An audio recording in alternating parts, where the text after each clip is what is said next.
எல்லாருக்கும் வணக்கம். Welcome back to S பாஸ்கரின் BMIRS யூடியூப் சேனல். இன்னும் இந்த சேனலை நீங்கள் சப்ஸ்கிரைப் பண்ணலன்னா சப்ஸ்கிரைப் பண்ணிக்கோங்க. அப்புறம் பக்கத்தில் இருக்க பெல் ஐக்கானையும் கிளிக் பண்ணிக்கோங்க. அப்போ தான் நாங்கள் போடுற வீடியோஸ் உங்களுக்கு நோட்டிஃபிகேஷன் ஆகும். அன்பு நண்பர்களே, இனிய உறவுகளே, உங்கள் அனைவருக்கும் வணக்கம். இன்று நாம் காணும் காணொளி நெய் மைசூர் பாக் தாங்க. எப்படி செய்கிறதுன்னு பார்த்துடலாங்களா? அதுக்கு என்னென்ன தேவையான பொருள் அப்படிங்கிறத வாங்க பார்க்கலாம். 300 கிராமுங்க கடலை மாவு சலித்து எடுத்துக்கலாங்க. 300 கிராம் கடலை மாவு. அதே மாதிரி சர்க்கரை உங்களுக்கு இனிப்பு ரொம்ப தித்திப்பு வேணும்னா 600 கிராம் போட்டுக்குங்க. இல்லைன்னா 900 கிராம், ஒரு கப்பு, அதாவது 1:3:6ங்க. நெய் வந்து பார்த்திங்கன்னா கிட்டத்தட்ட 1 லிட்டருக்கு கொஞ்சம் கம்மியாக ஆகுங்க. அந்தளவு இருந்தால் தான் டேஸ்ட் நல்லாயிருக்கும். இப்போ நம்ம என்ன பண்ணுறோன்னா, அந்த 300 கிராம் கடலை மாவில் ஒரு பிஞ்சு உப்பு போட்டுக்கிறோம். போட்டுட்டு ஒரு 250 ml நெய்யில் அதை அப்படியே கரைச்சி வச்சுக்கலாங்க. இப்போ பாவுக்கு என்ன பண்ணுறோம், ஒரு நல்ல அடி கனமான பாத்திரம் வேணும். அதுக்காக நம்ம குக்கரையே வச்சுக்கிறோம். ஒரு 5 லிட்டர் குக்கருங்க அது. அதையே வச்சுக்கிறோம். அதில் ஒரு 2 கப்பு சர்க்கரை, அதாவது 600 கிராம் சர்க்கரைங்க. உங்களுக்கு இனிப்பு அதிகம் வேணும்னா ஒரு கப்பு சேர்த்து போட்டுக்குங்க. அதை வந்து பாவாக காய்ச்சிக்கலாங்க. பாவு பார்த்திங்கன்னா ஒரு கம்பி பதங்க. அப்படி இல்லை அப்படின்னா அந்த நல்லா நுரைச்சி வருது பாருங்கள், நுரை, அதாவது எந்த இதுவும் இல்லாமல் நல்லா குப்புன்னு நுரையாக இருக்கும். அந்த பக்குவமே போதுங்க. ஏன்னா திருப்பி திருப்பி அதை நம்ம சூட்டில் வச்சு கிண்டிக்கிட்டே தான் இருக்க போகிறோம். அதனால் அந்த பக்குவம் ஒரு கம்பி பதத்துக்கு பாவை காய்ச்சி வச்சுக்கலாங்க. ஒரு நுரை வரும்போதே நீங்கள் அடுப்பு வந்து என்ன பண்ணிடணுன்னா, நல்லா சிம் பண்ணிடணும். சிம் பண்ணி மெதுவாக எரிய விடணுங்க. இப்போ என்ன பண்ணுறோன்னா, கரைச்சி வச்ச மாவை அதில் சர்க்கரை பாவில் ஊற்றி கிளற ஆரம்பிச்சிடலாங்க.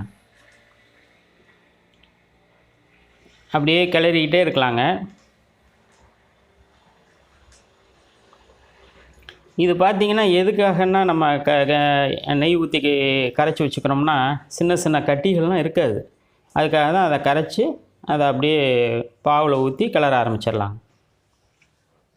கிளறிக்கிட்டே இருக்கலாங்க. ஓரளவு இப்போ கொஞ்சம் ஒரு ஃப்ளேம் வந்து அதிகப்படுத்திக்கிங்க. இப்போ நெய் ஊற்றிக்கிங்க.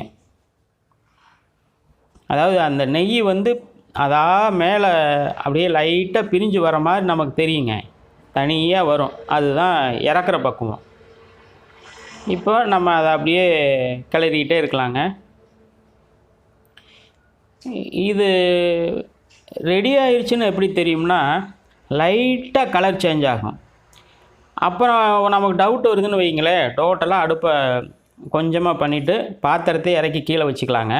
வச்சுட்டு கொஞ்சமாக எடுத்து ஒரு குண்டு அளவுங்க, அந்த அளவு எடுத்து அப்படியே உருட்டி பார்த்தோம்னா கையில் அப்படியே உருளும், ஒட்டாமல் உருளுங்க. அதுதான் பக்குவம். இல்லை நமக்கே தெரியும், லைட்டாக அந்த எல்லோ கலர் வந்து என்ன ஆகும்னா, கொஞ்சம் கொஞ்சமாக இப்போ நம்ம நெய் ஊற்றி கிளறிக்கிட்டே இருக்கும்போது அது உள்ளே குடிச்சிக்கிட்டே இருக்கும். கிளற கிளற கிளற என்ன ஆகுன்னா, அந்த பாத்திரங்களில் ஒட்டாது. நல்லா ஆனால் அடுப்பை கம்மி பண்ணிடுங்க. இப்போ பார்த்திங்கன்னா கிட்டத்தட்ட 80% வந்து ரெடி ஆயிடுச்சு. இப்போ நம்ம என்ன பண்ணுறோன்னா, இனி ரொம்ப அடுப்பை கம்மி பண்ணிக்கணுங்க. நேரம் ஆகும்தான், ஆனால் அடுப்பை நல்லா கம்மி பண்ணிடணும். கம்மி பண்ணிவிட்டு அப்படியே அந்த சைடெல்லாம் அப்படியே கிளறி விட்டுட்டு, உங்களுக்கு சப்போஸ் வந்து ரொம்ப மஞ்சளாக இருக்குது, கொஞ்சம் கலர் மாறினா பரவாயில்லைன்னா 1 நிமிஷம் விட்டிங்கன்னா போதும், ஆட்டோமேட்டிக்காக கலர் மாறிடும். அருமையாக இருக்குங்க. ஒரு பாத்திரத்தில் நெய்யோ எண்ணெயோ ஒரு பிளேட்டுங்க, அதில் தடவி எடுத்துக்கலாங்க. அதில் வந்து இப்போ நம்ம கிளறுன அந்த மைசூர் பாக்கை இப்போ கொட்டிக்கலாங்க. கொட்டிட்டு நல்லா சூடாக இருக்குங்க, கொதிக்க. இப்போ நம்ம எதுவும் பண்ணக்கூடாது. ஓரளவு ஒரு மிதமான சூட்டுக்கு வந்த பிறகு நம்ம வந்து கரெக்டாக நல்ல நைஸான கத்தி எடுத்து நமக்கு எந்த சைஸுக்கு வில்ல வேணுமோ அந்த சைஸ் போட்டுக்கலாங்க. நமக்கு என்னென்ன எப்படி தோணுதோ அப்படிங்க.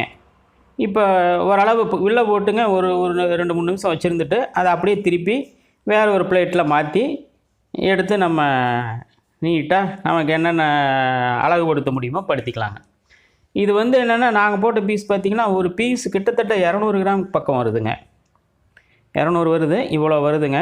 நம்ம போட்டது வந்து 300 கிராம் மாவுங்க, 600 கிராம் சர்க்கரைங்க, 900 கிராம் நெய்ங்க. இதுக்கு வந்து எவ்வளோ வந்துச்சு தெரியுங்களா? கிட்டத்தட்ட 1 கிலோ 700 கிராம் வருதுங்க மைசூர் பாக்கு. டேஸ்ட்லாம் நம்ம சொல்லிக்கவே முடியாதுங்க, அவ்வளோ அருமையாக இருக்குங்க. அப்படியே கரையுது, அதாவது வாயில் போட்டோம்னா அப்படியே கரைஞ்சி உள்ளே போகுதுங்க, அவ்வளோ அருமையாக இருக்குங்க. இதில் இன்னும் வந்து என்னென்னா உங்களுக்கு சப்போஸ் இனிப்பு தேவைப்படுது அப்படின்னா இன்னும் கொஞ்சம் சர்க்கரையை நீங்கள் சேர்த்து போட்டுக்கலாங்க. ஆனால் இதே போதுங்க, அருமையான சுவையில் அமர்க்கலமாக இருக்குதுங்க. இந்த வீடியோ பிடிச்சிருந்துச்சுன்னா லைக் பண்ணுங்கள், ஷேர் பண்ணுங்கள், கமெண்ட் பண்ணுங்கள், மறக்காமல் சப்ஸ்கிரைப் பண்ணுங்கள். அப்புறம் பக்கத்தில் இருக்க பெல் ஐக்கானையும் கிளிக் பண்ணுங்கள். பாய்.